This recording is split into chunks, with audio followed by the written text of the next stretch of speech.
How to turn off typing notification on Snapchat. Hi everyone, I'm here to assist you today without any delay. Let's jump right in. First, open Snapchat on your device. Then click on the chat option at the bottom.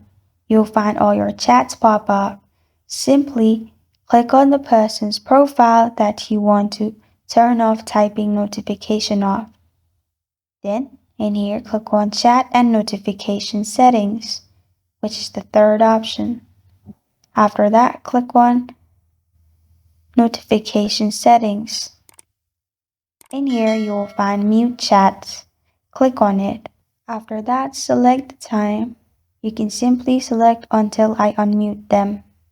After that, you're good to go.